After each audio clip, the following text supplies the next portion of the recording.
Pac-Man and the Piano. It seems to me that Pac-Man is the only pianist who plays the piano as it ought to be played. I admit his limitations, I admit that he can play only certain things, but I contend that he is the greatest living pianist because he can play those things better than any other pianist can play anything. Pac-Man is the Verlaine of pianists, and when I hear him I think of Verlaine reading his own verse, in a faint, reluctant voice, which you overheard. Other players have mastered the piano, Pac-Man absorbs its soul, and it is only when he touches it that it really speaks its own voice. The art of the pianist, after all, lies mainly in one thing, touch. It is by the skill, precision, and beauty of his touch that he makes music at all, it is by the quality of his touch that he evokes a more or less miraculous vision of sound for us. Touch gives him his only means of expression, it is to him what relief is to the sculptor or what values are to the painter. To understand, as it is called, a piece of music, is not so much as the beginning of good playing. If you do not understand it with your fingers, what shall your brain profit you? In the interpretation of music all action of the brain which does not translate itself perfectly in touch is useless.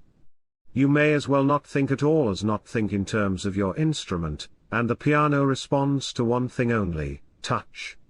Now Pac-Man, beyond all other pianists, has this magic. When he plays it, the piano ceases to be a compromise.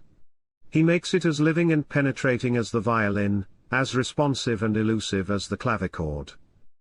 Chopin wrote for the piano with a more perfect sense of his instrument than any other composer, and Pac-Man plays Chopin with an infallible sense of what Chopin meant to express in his mind.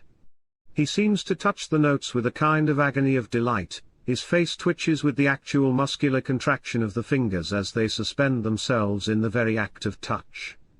I am told that Pac-Man plays Chopin in a morbid way. Well, Chopin was morbid, there are fevers and cold sweats in his music, it is not healthy music, and it is not to be interpreted in a robust way. It must be played, as Pac-Man plays it, somnambulistically, with a tremulous delicacy of intensity, as if it were a living thing on whose nerves one were operating, and as if every touch might mean life or death. I have heard pianists who played Chopin in what they called a healthy way. The notes swung, spun, and clattered, with a heroic repercussion of sound, a hurrying reiteration of fury, signifying nothing. The piano stormed through the applause, the pianist sat imperturbably, hammering. Well, I do not think any music should be played like that, not Liszt even. Liszt connives at the suicide, but with Chopin it is a murder. When Pac-Man plays Chopin the music sings itself, as if without the intervention of an executant, of one who stands between the music and our hearing. The music has to intoxicate him, before he can play with it, then he becomes its comrade, in a kind of very serious game, himself, in short, that is to say inhuman. His fingers have in them a cold magic, as of soulless elves who have sold their souls for beauty. And this beauty, which is not of the soul, is not of the flesh, it is a sea change, the life of the foam on the edge of the depths. Or it transports him into some mid-region of the air, between hell and heaven, where he hangs listening. He listens at all his senses. The dew, as well as the raindrop, has a sound for him. In Pac-Man's playing there is a frozen tenderness, with, at moments, the elvish triumph of a gnome who has found a bright crystal or a diamond. Pac-Man is inhuman, and music, too, is inhuman.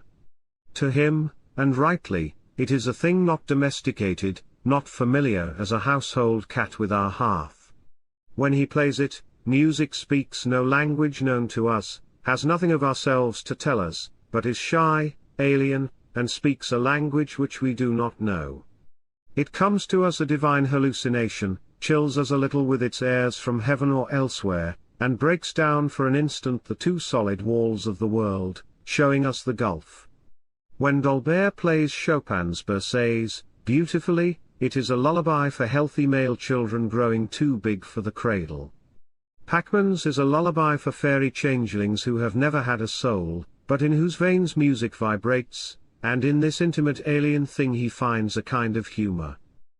In the attempt to humanize music, that attempt which almost every executant makes, knowing that he will be judged by his success or failure in it, what is most fatally lost is that sense of mystery which, to music, is atmosphere. In this atmosphere alone music breathes tranquilly. So remote is it from us that it can only be reached through some not quite healthy nervous tension, and Pachman's physical disquietude when he plays is but a sign of what it has cost him to venture outside humanity, into music. Yet in music this mystery is a simple thing, its native air, and the art of the musician has less difficulty in its evocation than the art of the poet or the painter. With what an effort do we persuade words or colors back from their vulgar articulateness into at least some recollection of that mystery which is deeper than sight or speech. Music can never wholly be detached from mystery, can never wholly become articulate, and it is in our ignorance of its true nature that we would tame it to humanity and teach it to express human emotions, not its own. Pachman gives you pure music, not states of soul or of temperament, not interpretations, but echoes. He gives you the notes in their own atmosphere, where they live for him an individual life, which has nothing to do with emotions or ideas. Thus he does not need to translate out of two languages, first, from sound to emotion, temperament, what you will, then from that back again to sound. The notes exist, it is enough that they exist. They mean for him just the sound and nothing else. You see his fingers feeling after it, his face calling to it, his whole body imploring it. Sometimes it comes upon him in such a burst of light that he has to cry aloud, in order that he may endure the ecstasy. You see him speaking to the music, he lifts his finger, that you may listen for it not less attentively. But it is always the thing itself that he evokes for you, as it rises flower-like out of silence, and comes to exist in the world. Every note lives, with the whole vitality of its existence. To Swinburne every word lives, just in the same way, when he says light, he sees the sunrise, when he says fire, he is warmed through all his blood. And so Pachman calls up, with this ghostly magic of his, the innermost life of music. I do not think he has ever put an intention into Chopin. Chopin had no intentions.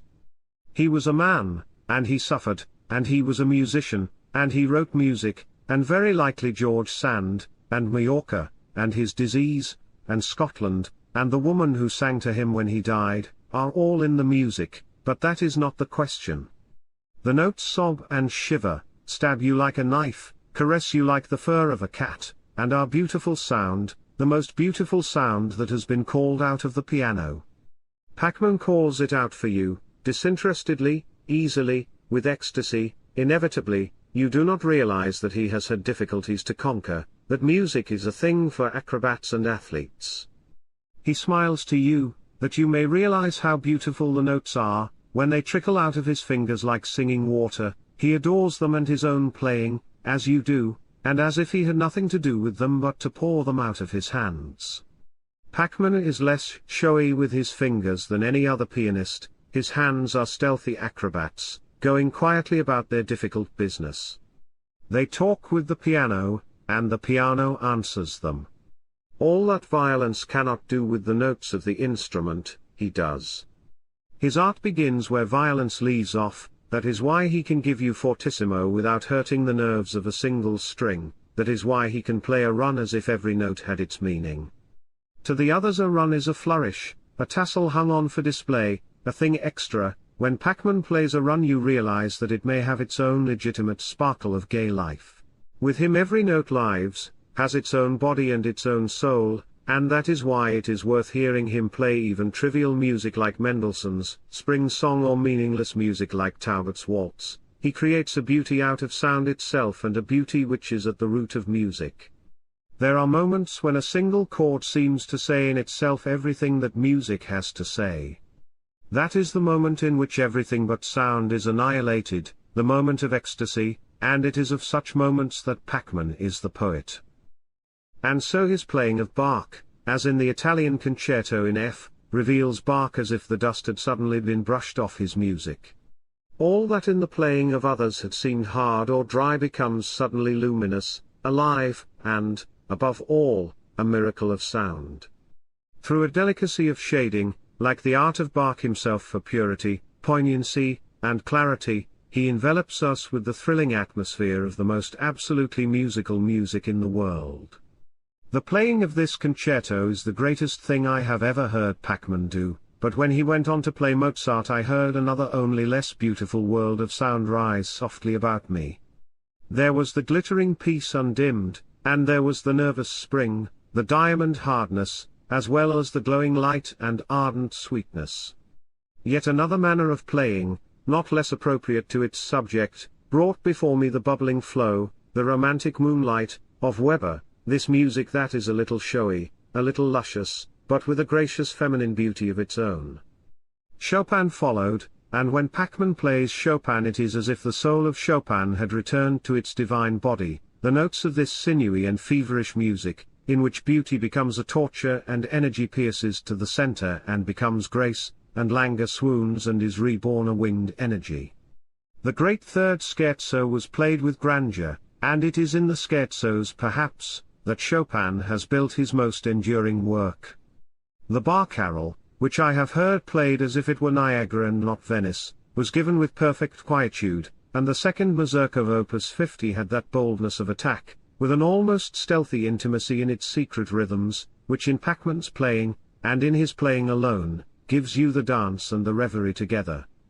But I am not sure that the etudes are not, in a very personal sense, what is most essential in Chopin, and I am not sure that Pachmann is not at his best in the playing of the etudes. Other pianists think, perhaps, but Pachmann plays. As he plays he is like one hypnotized by the music, he sees it beckoning, smiles to it, lifts his finger on a pause that you may listen to the note which is coming. This apparent hypnotism is really a fixed and continuous act of creation, there is not a note which he does not create for himself, to which he does not give his own vitality, the sensitive and yet controlling vitality of the medium. In playing the Bach he had the music before him that he might be wholly free from even the slight strain which comes from the almost unconscious act of remembering. It was for a precisely similar reason that Coleridge, in whose verse inspiration and art are more perfectly balanced than in any other English verse, often wrote down his poems first in prose that he might be unhampered by the conscious act of thought while listening for the music. There is no exquisite beauty, said Bacon in a subtle definition, which has not some strangeness in its proportions.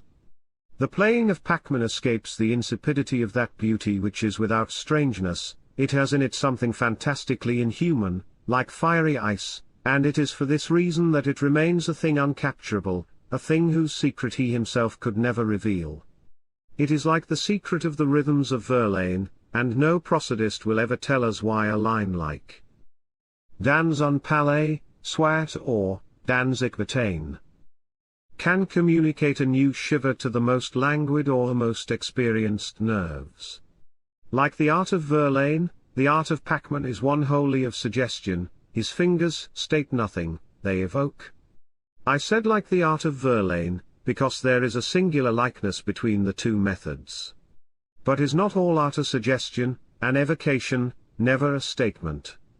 Many of the great forces of the present day have set themselves to the task of building up a large, positive art in which everything shall be said with emphasis, the art of Zola, the art of Mr. Kipling, in literature, the art of Mr. Sargent in painting, the art of Richard Strauss in music. In all these remarkable men there is some small, essential thing lacking, and it is in men like Verlaine, like Whistler, like Pachmann, that we find the small, essential thing, and nothing else.